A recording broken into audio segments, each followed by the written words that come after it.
Dear colleagues, good morning from Greece, and thank you for this kind invitation to present in your Congress. Especially, I would like to thank Dr. Roberto Coronado Zarco and, of course, Andrea Olascoaga, Dr. Andrea Olascoaga, for this kind invitation. I will start immediately the presentation regarding the diagnosis and treatment of sarcopenia in the elderly and where are we now.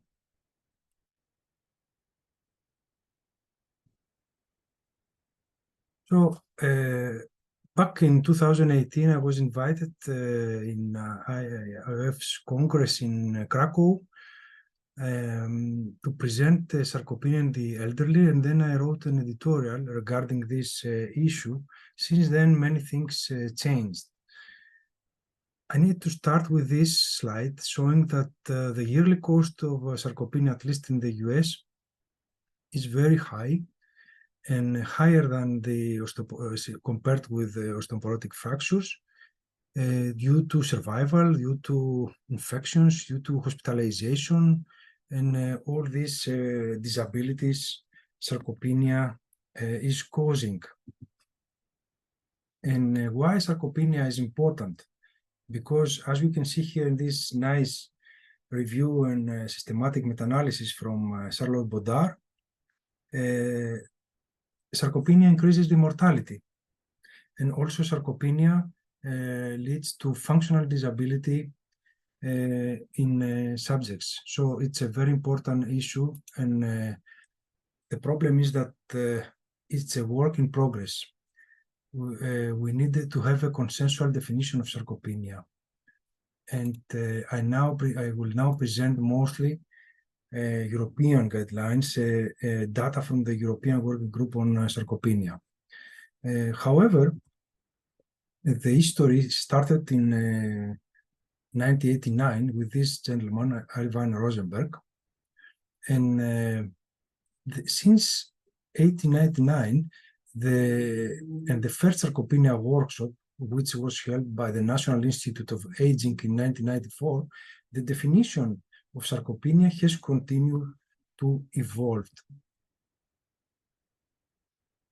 So the first definition of the European Working Group of Sarcopenia Older People characterized sarcopenia as a syndrome which was characterized by progressive and generalized loss of skeletal muscle mass and strength, with a risk of adverse outcomes such as physical disability, poor quality of life, and death.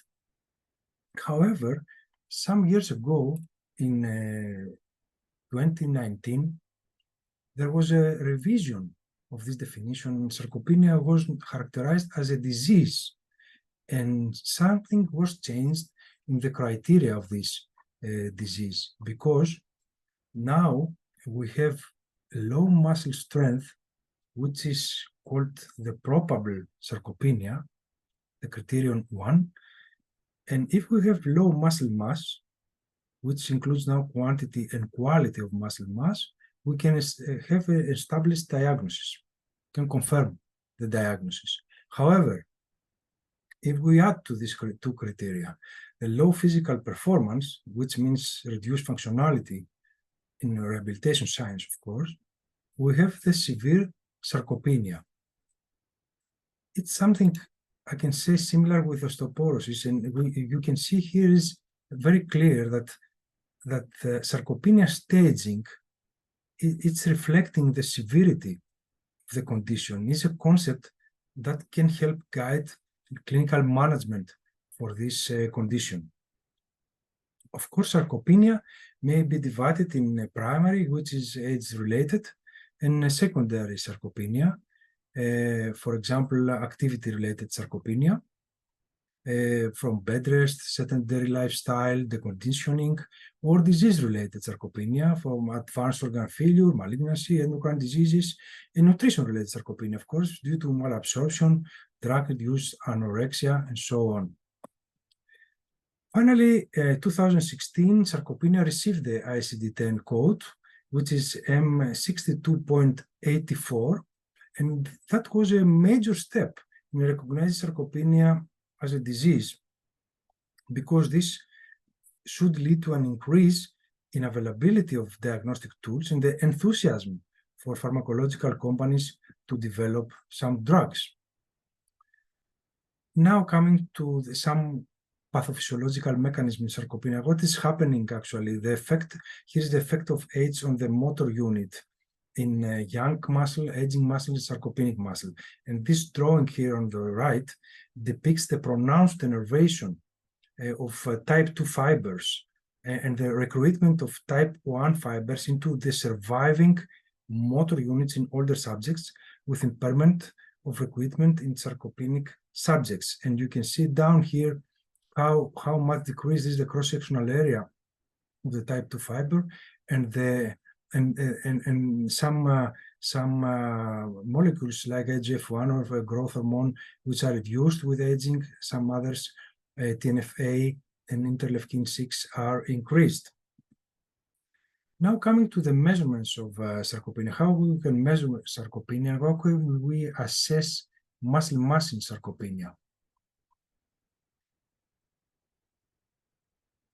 So we can use anthropometric measurements, so which have low cost, are easy, but are low in accuracy.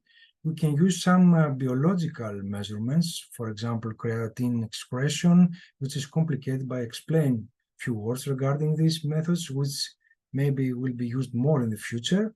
We can use bioimpedance metry.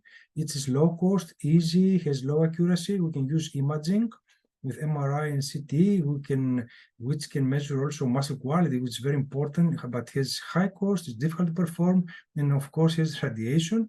And also we can use DEXA, which is a low-cost method, accurate, easy, but gives no information regarding muscle quality. Some words regarding this technique of D3 creatine dilution and the importance of the accuracy in the assessment of skeletal muscle mass. With DEXA, you know, we can directly measure only bone mass. We can also measure fat mass. However, we measure also lean mass, which includes beyond muscle mass also residual soft tissue. That means it's not exactly the muscle mass we want with DEXA.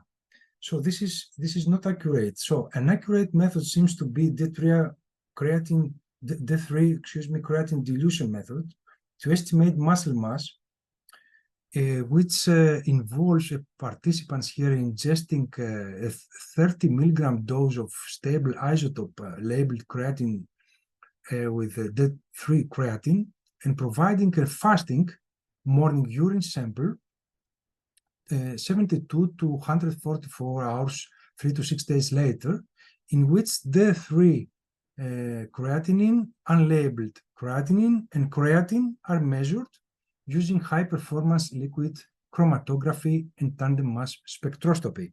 So it seems that we will see this method of muscle mass more in the future. So what about DEXA now? We know DEXA. There are not so many DEXA devices having the software of body composition around. However, we know how it works, DEXA, the problem is that some frail elderly may have a low access to this kind of devices, which makes things difficult. So the problem also is that there are no information regarding muscle quality, but we can have some information. As you can see here, this is a picture of DEXA, how we see it in the DEXA Norland device. For example, this is a picture from a paraplegic on the left, and able body on the right. You see some differences and the numbers, how it changes, what this device actually measures. So coming now to this skeletal muscle mass index. The first approach to define sarcopenia amongst elderly subjects was developed in the New Mexico Elders Aging study many years ago. They have a database, and their approach relied on the notion of appendicular muscular muscle previously reported by Hemsfield. So dual energy X-ray absorptiometry allows a valid quantitative assessment of the skeletal muscle mass, and then the muscular mass of the four limbs or appendicular skeletal mass can be obtained. That means the upper limbs and the lower limbs, hands and arms and feet. And then the muscular mass can be obtained, and sarcopenia is then defined as the ASM divided height squared or skeletal muscle index in weight per meter, kilogram per meter squared, because a value relating to the pacing measurements is necessary to study the appendicular skeletal mass. That means we need to use either height or weight in this equation. That means that we need to have, here in this case, they are using appendicular skeletal mass divided height squared in kilogram per meter squared. So subjects with SMI less than 2 standard deviations, below the mean standard deviation of the reference young population from this Rosetta study, then consider sarcopenic. And this is a quantitative approach similar to the World Health Organization approach to define osteoporosis, which have been used by several authors using appendicular muscle mass, and has some advantages actually, because it's easy to apply, it's understandable. It has some disadvantages, of course, that we need here to have a DEXA device. The threshold also is a disadvantage. It works not so well in obese and thin. I will show you later on why. And it takes as solid thing that muscle mass is the most important clinical parameters to be assessed. So a large body of data demonstrates that the strength generated by a unit of muscle mass is very variable between genders. It tends to decline steadily with aging. So this one also, this study also from Janssen and others, showed that the skeletal muscle cut points associated with elevated physical disability risk in older men and women. And we can see here the values of SMI in women, and you can maybe notice this U-shape association between SMI and risk of disability in women, not in men, in women only, because that means that women with a high SMI have a high risk of disability, which brings a problem in this index, because as you can understand, the increased physical disability risk in women here may have in part reflected the increased fat mass and obesity in these subjects, because we know that fat mass is an independent predictor of physical disability, and fat mass was considerably higher in women with very high SMI values than in women with moderate high SMI values, but this was not the case in men. So in women is problematic, this value here, this index, and you can see here why, because if you see these pictures, you understand, compared with the non-obese, obese usually have higher muscle mass, but lower muscle mass in relation to their high body weight. On the other hand, thin elderly are classified sarcopenic, despite a high muscle mass in relation to their low body weight. So then this index, SMI, misclassifies obese with a high SMI, but mobility limitations, and thin elderly with a low SMI without any mobility limitations. So we have a problem here. And coming now to this one, if muscle mass is the most important clinical parameter, and there is evidence of aging-induced alterations at nearly every denoted site within the systems, and all these are the potential sites and physiological mechanisms that regulate strength. And the neuromuscular system contains several potential sites that can affect voluntary force or power production, such as excitatory drive from supraspinal centers, a motor neuron excitability, antagonistic muscle activity, motor and unique recruitment and rate code, neuromuscular transmission, muscle mass excitation contraction, coupling processes, muscle morphology and architecture.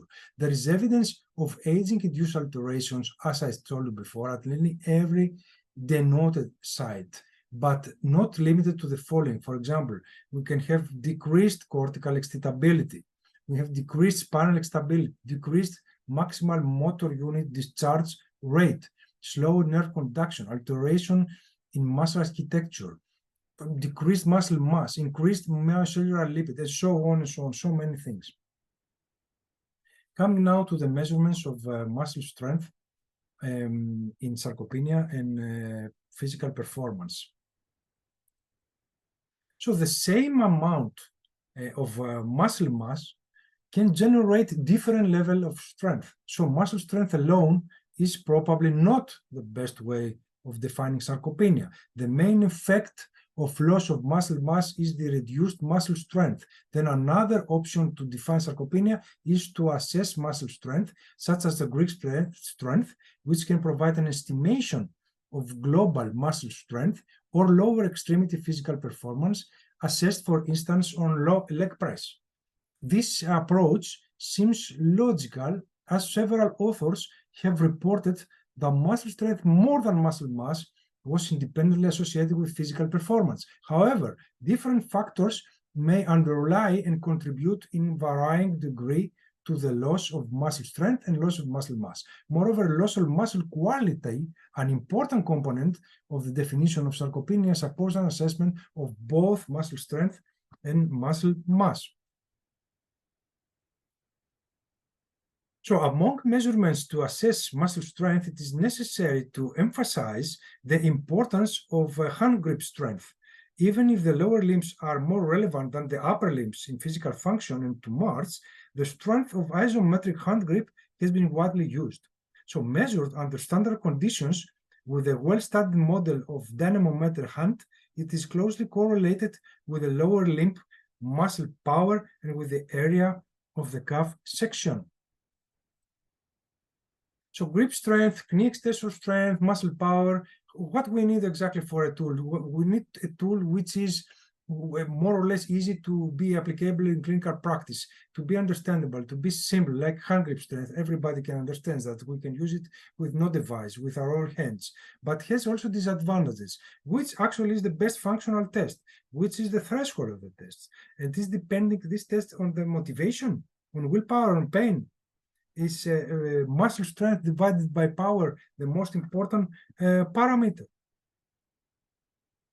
I'm now to show you this association of grip strength with the risk of all-cause mortality and also cardiovascular diseases, etc. I will tell about it a little bit in the rest of the presentation. We have here a meta-analysis, and which shows that this forest plot of per 5 kilogram decrease in grip strength in relation to risk of cardiovascular diseases, and the size of the grease are closely proportional to the weight assigned to each study. You see that grip strength at baseline is an independent predictor of all-cause mortality and also cardiovascular diseases in community dwelling populations. And now coming to another important component, which is muscle quality, how different measures of muscle divided by function identify participants with mobility problems. And we have here a previous publication by Lavretani, told the data coming from Incanti study, which was a large representative sample of the general population, which examined how muscle function and calf muscle area change with aging and affect mobility in men and women free of neurological, of course, conditions. And they tested several putative indicators of sarcopenia, including knee extension, isometric torque, hand grip strength, lower extremity muscle power, and calf muscle area. For each indicator, sarcopenia was considered to be present when the measure was 2 standard deviations below the mean, of course. For all 4 measures, the prevalence of sarcopenia increased with age, both in men and women, and the age-associated gradient in prevalence was maximum for muscle power and minimum for calf muscle area. However, lower extremity muscle power was not better than knee extension torque or hand grip in the early identification of poor mobility, defined either as walking speed below 0.8 meters per second or inability to walk at least 1 kilometer without difficulty and without developing symptoms. And the findings of the study lay the basis of a cost-effective clinical marker of sarcopenia based on a measure of isometric hand grip strength. Next is this one, an article, upcoming article in GFSF from your own people there in Mexico, and regarding muscle quality, a concept which is involved. And I don't want to go to details because I want you to read the article, which is very important and is written from you. So coming now to performance measurements, time up and go, of course, is a very famous test which evaluates the dynamic equilibrium by measuring the time required to complete a series of tasks, getting up from the chair, walk a short distance, turn around, go back, and sit down again. And of course, the very important short physical performance battery test is one of the most validated techniques to measure physical performance. It consists of a short battery of tests established to evaluate the functionality of the lower limbs, and the battery is composed of three different sections. The first section are the balance test, the gait speed test, and the chair stand test. So the balance has a 3 parts: the maintenance of a walk with feet together position for 10 seconds, the semi-tandem position for 10 seconds, and the tandem position for 10 seconds. And the second is designed to assess the gait, of course, 4 meter linear. And the third section, as I told you, is investigates the ability and the time taken to perform the sit to stand test for 5 consecutive times without the aim of upper limbs. And now, sarcopenia can be diagnosed with those measurements. So we have to answer this one. I can show you this questionnaire, which is called SARC-F. It's very famous and is validated all over the world. It consists of 5 components: strength, assistance in walking, rise from chair, climb stairs, and falls. So in this questionnaire, if the person gets more than 4 points in this questionnaire, it needs further assessment. So how he gets the 4 points? For example, according to the component of strength, if he has difficulty lifting or carrying 10 pounds, he gets, if he has no difficulty, 0 points. If he has some difficulty, 1 point. If he is unable to carry the load, 2 points, and so on. Also for the other components of the questionnaire, he gets the points. So it's very important for what? For screening. This is a very good questionnaire for screening, and we start our procedure and our approach to the patient with this questionnaire, which puts the clinical suspicion of sarcopenia. If the questionnaire is negative, below 4 points, we do not assess anymore the patients. However, if we find a subject with more than 4 points in this questionnaire, we need to assess muscle strength. How we do this? With getting a grip strength or the chair, making the chair stand test. And if they are normal, there is no sarcopenia. But if they are positive, that means that we have a probable sarcopenia. And we need to go further in the assessment, doing some tests. Some tests like DEXA or BIA, or we need to do further assessment. And moreover, we need to when we confirm this diagnosis, and we will want to use this, we want to understand the severity, the grade of the disease, we need to assess physical performance with the test I showed you before, short physical performance battery test, time up and go, and so on. The problem is that there are different definitions, similar definitions from all respected societies around the world, the Asian society, the European society, the American society, the international society, Sarcopenia, and they are using different criteria, as you can see in this table here. May be similar, the measurements, but the cutoffs, the thresholds, everything is different. So we need to have a consensual definition about the disease, because the problem is now the prevalence. And in the many studies like NENS, CHS, ABC, and so on, with including men and women in the American continent or European and Asian cohorts, we have the problem of various prevalences in these cases, and there was because of no clear definition. And how can we be sure that all these results are correct? Why they found so different prevalence, the various studies, and now we cannot generalize these results. So we need a consensual definition in order to proceed. Some in this disease, some few words regarding our subjects, our patients, because we are dealing with patients with comorbidities. We do not have only sarcopenia in our subjects. We have also other diseases. And very often we are dealing with people who have also cardiovascular problems or other metabolic diseases. What's happening in this situation? So as we can see here, there is an association between sarcopenia and diabetes. From this systematic review and meta-analysis, diabetes increases the odds ratio for sarcopenia many times. It can be increased 20%, but it could be also increased 2 times. So it is doubles the exposure in the disease. So there is a big problem. Diabetes is a big problem in sarcopenia. And we performed a study a few years ago in Greece regarding, with a small sample of men and women, we saw the problem. The prevalence was 12% in Greece.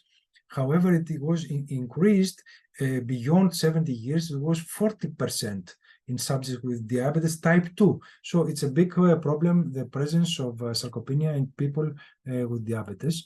And also it's a big problem in sarcopenia with cardiovascular diseases in the elderly. Many elderly have various cardiovascular diseases, and you can see here the pathogenesis of sarcopenia in cardiovascular diseases comes from malnutrition, physical inactivity, insulin resistance, inflammation, hormonal changes, autophagy, apoptosis, and oxidative stress is closely related and affects each other's course of disease with the cardiovascular disease. Cardiovascular disease aggravates the adverse outcomes of sarcopenia, including falls, fracture, frailty, cachexia, hospitalization, and mortality. And at the same time, the prevalence of CVT in sarcopenia causes hypertension, atherosclerosis, cardiac heart failure, and so on. Coming now to the treatment of disease, the final part of this presentation. We have some pharmacologic options for the treatment of sarcopenia. Of course, many things are published, many medications are published regarding mostly research in this field. However, we have testosterone. We know from the old times that testosterone may increase muscle mass, strength, power, and function, but has many side effects. So SARMs, selective androgen receptor modulators, also is another new possibility to use. However, has many increases cardiac failure and so on. Growth hormone, myostatin antibodies. There are many drugs and other drugs which are in various, which were better to express better, which were in various phases because all these trials have been stopped with myostatin inhibitors, activin receptor traps, activin receptor inhibitors, all these drugs. And of course, here is some results from testosterone, mainly testosterone in older men. Is meta-analysis compared to placebo-treated men. In the change in A is whole body mass, B is lean body mass, hand grip strength sick, and D is whole body fat mass. In middle-aged and older men, more than 45 years, there was a positive difference, favorable testosterone on body mass, lean body mass, and fat-free mass, and the negative difference in fat mass. And confidence intervals that do not means that we have here some positive results. However, we need to think about this, about the prostate events, the polycythemia, and sleep apnea, all these safety concerns with testosterone and the risk of benefit in our subjects. Another possibility studied are the SARMs. Here is a study with enobosarm, which improves lean body mass, physical function, and in healthy elderly men and postmenopausal women. As you can see here are in men and women in various dosages of the drug compared to placebo. The results seem to be very good. As you can see here, the bars on the right side, but many adverse events were frequently presented in this, no matter what was the dose of this SARM, so I believe this study was also stopped. Coming now to exercise. Exercise is the cornerstone of the treatment in sarcopenia at the moment, because physical activity training promotes anabolism various ways. It stops it promotes mTOR pathway, the derivation of satellite cells to muscle differentiation. It increases antioxidant response. It improves the musculotendinous architecture. It improves the aerobic metabolism, the blood flow, and so on. And also it stops inflammation, denervation, and catabolism. So exercise is good. How we provide exercise? We provide exercise how we provide it the same way we provide a drug. The drug is the physical activity agent. The dose of physical activity with us must be delivered, the frequency, and the context of the program. And what we recommend mostly resistance training, endurance training, and aerobic training. So it's never late to start exercising. So, and here are the guidelines for sarcopenia regarding exercise. What they say that the prescription of resistance-based training can be effective to improve muscle strength, skeletal muscle mass, and physical function. And the great here is a strong recommendation and moderate certainty of evidence. Also, this review highlighted the scarcity of high-quality evidence randomized trials interventions in sarcopenic population.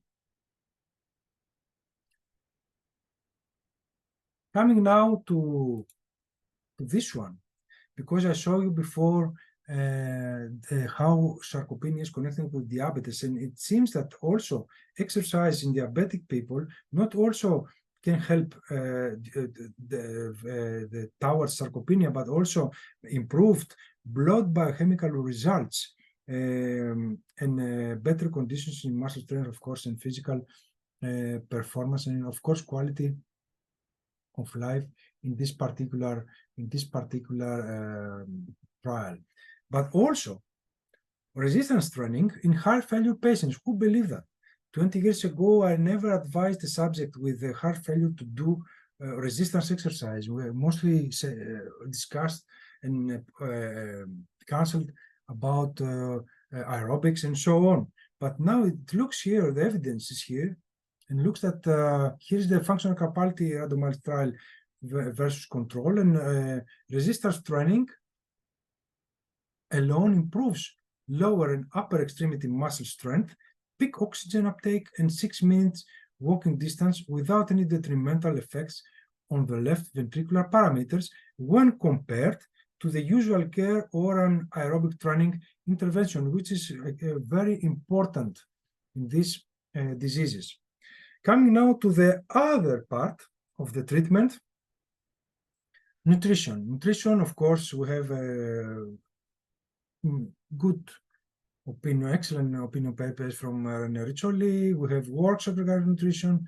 But what is the final meaning, what we need to keep? We have in sarcopenia, we need 4 things mainly. Vitamin D, we discussed the doubts about that. Protein, of course, essential amino acids, leucine, isoleucine, and valine, and beta-hydroxy-beta-methylbutyrate. So, excuse me. I'm starting with this review and meta-analysis regarding the effect of beta-hydroxy-beta-methylbutyrate supplementation on muscle mass, and you can see here we have a very positive effect regarding this supplement. Coming to this one, another study in healthy women over 65 years. After 8 weeks, there were no significant difference, of course, between in short physical performance battery test, hand grip strength or DEXA parameters. It's very soon.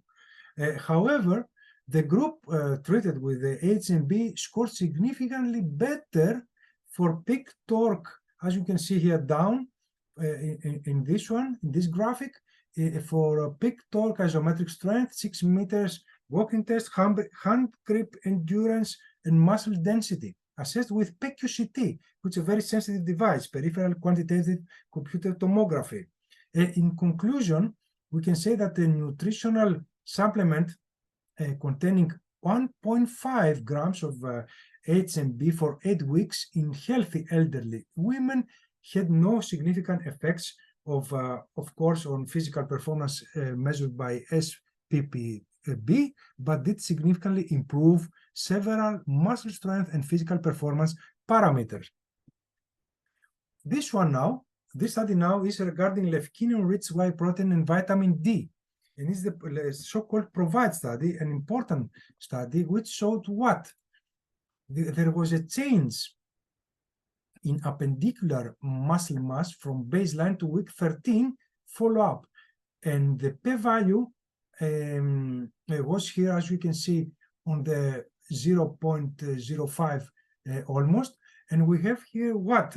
Vitamin D combined with the lecithin oral supplement, which improved muscle mass and lower extremity function in individuals with sarcopenia, even without any physical activity participation in something, in some exercise or not, without exercise.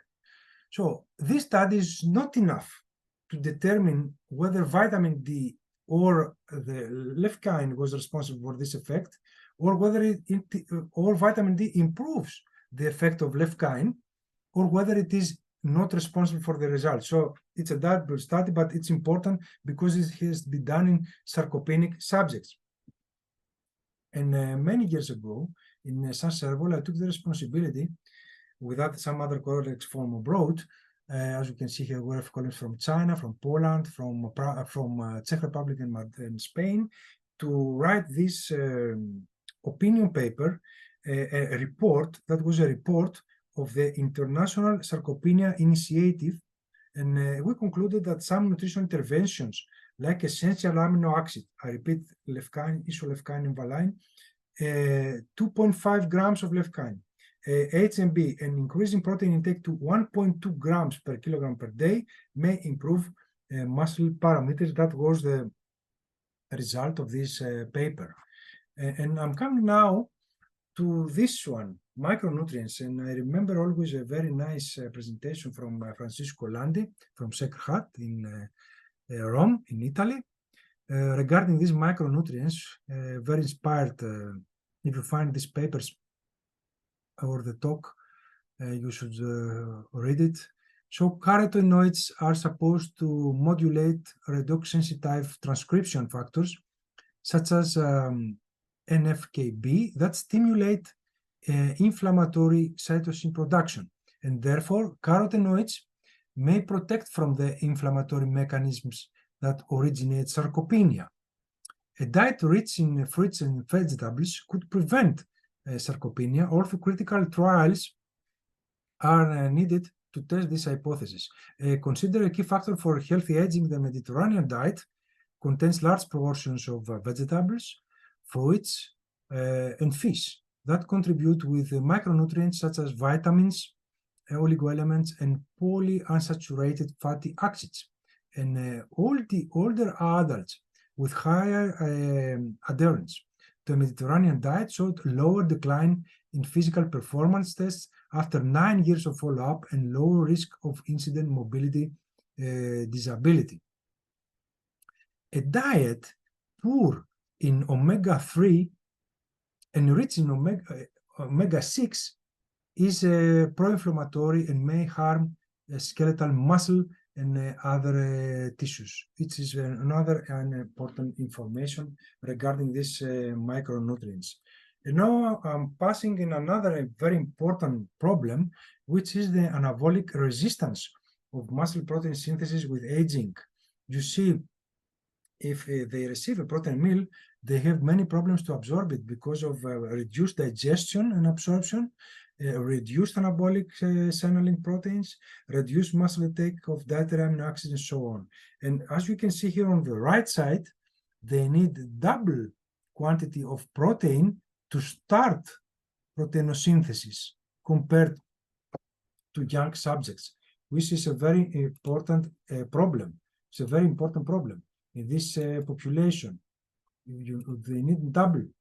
And this study showed that the discovery of metabolomic studies that compared pairs of individuals with low and high muscle quality matched by age, sex, and body size found that plasma levels of branched chain amino acids were higher in individuals with low compared with high muscle quality, operationalized as the ratio between muscle mass and muscle strength, of course.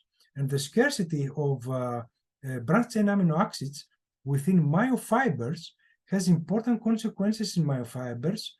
Has been shown to stimulate these branched chain amino acids in myofibers, has been shown to stimulate the pathway of mTOR signaling. I explain this in the next slide. In particular, this which controls protein synthesis. It is very important. This is the path. This is the path. The protein synthesis. This is the mTOR, which plays the key here on the right, which is the key regulatory role in the regulation of translation initiation. And following acute exercise in animals and in young humans, we know that components of the mTOR pathway are rapidly upregulated. But little is known now regarding changes of mTOR pathway and total protein content with chronic disease. On the other hand, there are only indirect data suggesting positive mTOR signaling mechanism in each human skeletal muscle following exercise, but this path is also very important. And another ingredient, which is supplement, which is very important, is also creatine. If I'm giving a lot of creatine, big amounts of creatine in an old subject, I may be in conflict with the nephrologist. The nephrologists do not allow this kind of treatments. So we need to discuss it with the colleagues, with the nephrologists, if we are allowed to provide with creatine all subjects, because here is the evidence. We have the evidence of creatine is good, but we need to discuss it further. And here in this slide, we can see all the potential molecular, biochemical, and the physiology of how creatine is acting on muscles.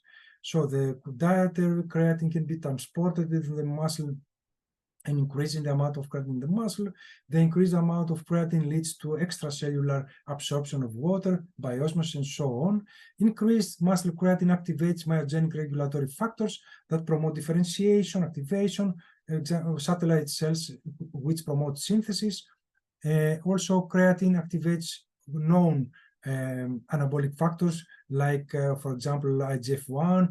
Also, increasing creatine improves training quality and increases MMPK secretion and affects, of course, GLUT4, which improves glucose regulation. So, and now coming to vitamin D.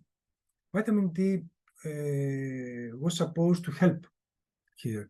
But we have some data against that. And here is the meta-analysis of vitamin D.